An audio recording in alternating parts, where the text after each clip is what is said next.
Wembley Stadium. Ta-da, guys. Jazz hands. It is raining like you can't believe. It's colder than we would ever have wanted to imagine. Even though it's mid-May. Yes, which is why we've got out of the rain and we've come here to the safety Not of... really helped much, I'll be honest. Of what is this bit? It's like the underpass, the Wembley Just Way out, underpass. just outside the station. Good venue for a rap video. We're going to do that. Well, yeah, I do. I'm not sure. I think Robbie did his trailer for Man Like Robbie here. Oh, really? Yeah, so. Good. Keep it real. Keep it real. Man Like Robbie. So we're here to talk about the England squad and the questions that are going to need to be answered in these next 3 warm-up games. So, first of all, and I've written them down, guys, just so we don't forget. Prepared. The first one we need to find out, or Hodgson needs to figure out, is who is his first team? Because sooner or later, he's tried so many different teams, he's had to try so many different teams, but sooner or later you can't keep playing different teams every single game, or can you? Well, for this game against Turkey, it's on Sunday after the FA Cup final, so he's not going to use Rooney, he's not going to use Rashford, he's not going to use Smalling. I would argue that Smalling's guaranteed to be in that. I think everyone knows he's going to start for England at the Euros, but Rooney and Rashford, will Rashford go and will Rooney start? They're 2 other questions that we don't know the answers to. Being flexible is good, and having a good squad for the tournament, you don't know what's going to happen. The game's so close together. I think the squad actually isn't that good. I think it's quite average. But it's the first. It's been a long time since the England team has picked itself. You go back to the 90s, midfield picked itself, strikers picked themselves. Now, I think we could stand there for hours and debate about who's in the team. Coming soon. That's the extended version. It's really not obvious, you know, and of course if it's not obvious to us, it's not going to be obvious to Roy Hodgson either. Do you think there are any players that do pick themselves?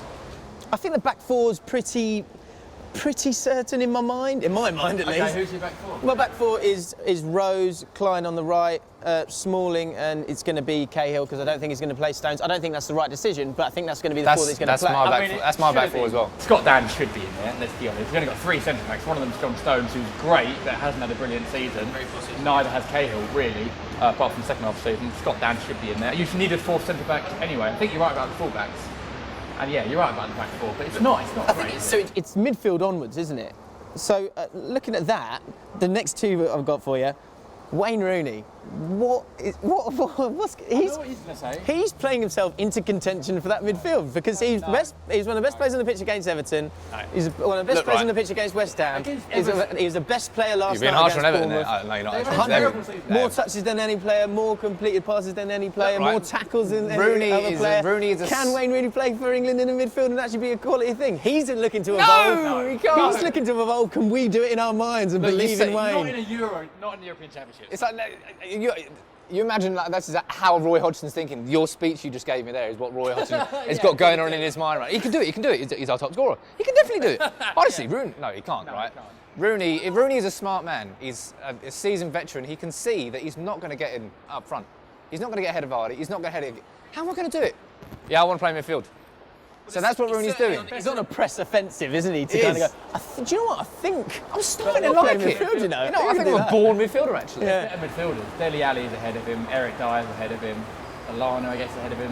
I think that middle area Lallana's not ahead of him. is definitely a question that needs answered because and I think he is going to change it about because he's played with a narrow midfield there, and then I think generally he has wanted to play that narrow midfield, but that holding role, you're going to play Dyer there, or don't kill me for this, you might play Wilshere there against the lesser teams. I thought you were about to say Delph there, so I'm glad you didn't say Delph. But the point is, if you play Wilshere there, then you've got to have. Should we wait for the police?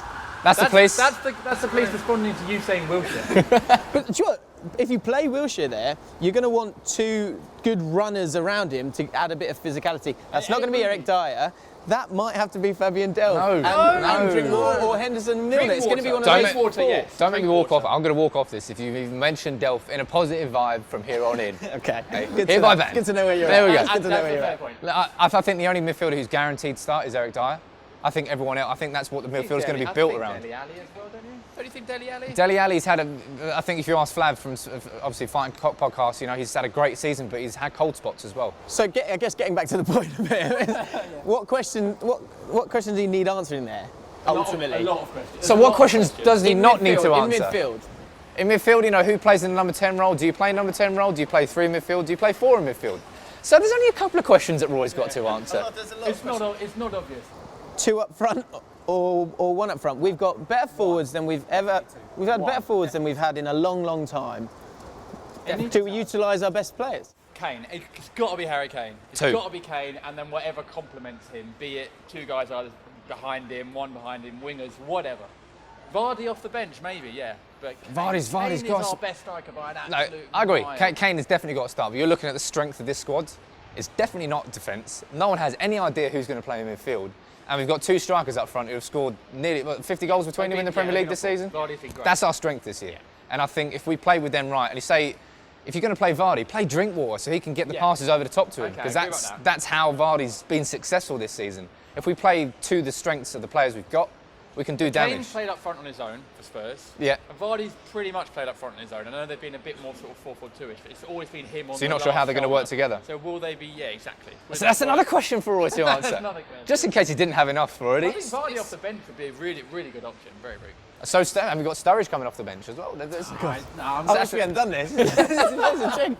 So, right, finally, if we can get some kind of the last one. I guess this is the point of the videos, to see how many questions are. Here's the conclusion. There are lots of questions that need to be answered in these warm-up games. The final one is, which risks are worth taking? And by risks, I mean Jack Wilshere and his fitness, Jordan Henderson and his fitness, Wayne Rooney's going to definitely go, but Marcus Rashford's probably the third one, because you're going to have to drop three of those guys. You've got 26 there, the three are going to have to go. So he needs to know for sure that Wilshere and Henderson are fit, first and foremost, right? He does. You've got to have gambles. Okay, a question I've got. When does Roy have to make the final 23? How long has he got? I think he's got a week and a bit. A week and a bit. But there's dropout options, aren't there? If someone... Because obviously if someone gets injured in the next week, it might change things. And you're looking at... Liverpool got the Europa League final. Maybe Sturridge could... I'm not willing one on Sturridge, but it could happen. Yeah. I think the risk you can take, as much as I disagree with it in some shape or form, Wilshere. I think you've got to take the risk on him. I don't think there's any England midfielder like him. Yeah. It really is a case of if he's fit. Yeah. But if he is fit, you will play him. So in terms of answers in that point, you're going to play Henderson in maybe all of these games. Wilshere, you're going to play. You want to play Wilshere in every single one of these games. Yeah, he needs games. Yeah. And ultimately, if he doesn't break down, you're definitely going to take him. Yeah, I think you have to. Yeah. Yeah, Sam's right. There's no one else like him, and he's one of these players that for some reason just seems to have raised his game playing for England. He clearly loves playing for England. He's just a bit of a maverick, isn't he? He's that sort of player. And finally, with Rashford, you know, he's playing in the FA Cup final here, and he's not going to play that first game. There's no chance of that. You're not going to. How much are you really going to learn from him? And are you going to take that risk? The Walcott, decision in 2006. I think we all agreed that didn't work out. It didn't pay off. There was no point. Yeah. Walcott would have developed into the player he is now, regardless of whether he'd gone in 06 or not. And I kind of feel it's the same thing with Rashford. As I said, that I think if you look down the history, look at Owen started really young, Rooney started really young. There's a lot of players who have started really as such a prodigious talent when they're young, but they haven't really done it for England. And maybe it's because we're throwing them in too early. And as I was saying when I was talking to you about Rashford, the press is already starting to lambast him. They're bringing out a story about his cousin being a murderer in March, just after he broke into the United team. Yeah.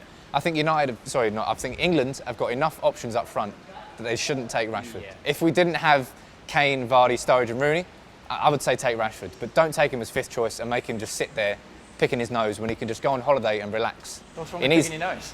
Surely that's a good experience. On camera. Surely that's a good experience, though. But that's another video. I don't think it is. I think it's a waste of space. I think. Ask Theo Walcott. Do you think Theo Walcott had a good experience at the 2006 World Cup? I guess he probably added more pressure, didn't it? He doesn't think he should take Rashford. He doesn't think. He thinks take Wilshere. Thank you very much. Thanks, mate. I agree. So there you go. I mean, I hope you've enjoyed that video. There's a lot that everyone's passionate, and that's all good. Yeah. But there are a lot of questions that need to be answered. And absolutely zero answers that we gave. And we apologise for not offering any. But that's what these warm-up games are for. So let us know what you think about this video and what we've said. The people that are going to make the squad finally when he finally does it, and what Roy needs to find out in these warm-up games. Let us know if you've got any of the answers to those questions in the comments below. Please let us know. Yeah. Speaking of warming up, you shouldn't say warming up now. Freezing. Absolutely. So from a very chilly Wembley, we hope you enjoyed it. Make sure you subscribe to Bull Street by clicking on Wembley Stadium. Wembley.